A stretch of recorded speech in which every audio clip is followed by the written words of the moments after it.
Whenever you're thinking of bringing technology into the learning process, I think there's a few basic principles you should follow. Start small, start simple, and think big.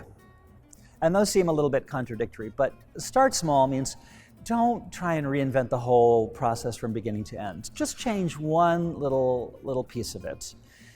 Do something that seems relatively easy, because you actually never know how hard it will be or what kind of trickle-down challenges or benefits you'll find.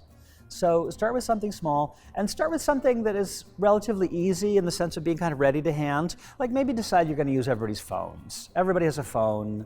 You have to plan for what happens if they don't have a phone. Maybe there's some very simple kind of technology you want to use that people are already familiar with. If you bring in something new that they've never touched before and they don't know, you're going to have a much harder time.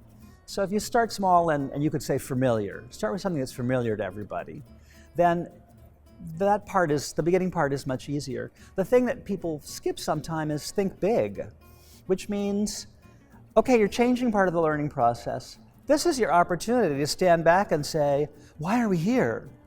Why are we doing this? Sometimes I talk to professors and they say, what are the habits of mind we want to instill in, say, physics majors?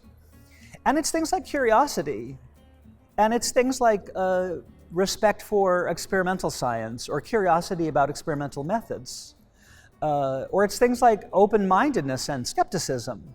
These are not like small little learning objectives like remembering the atomic number of carbon or whatever that happens to be. These are kind of big things. So if you bring something small into the learning process and make it something that's familiar, let that be your opportunity to think about, who do we want these people to be when they graduate? What kind of lives do we want them to have?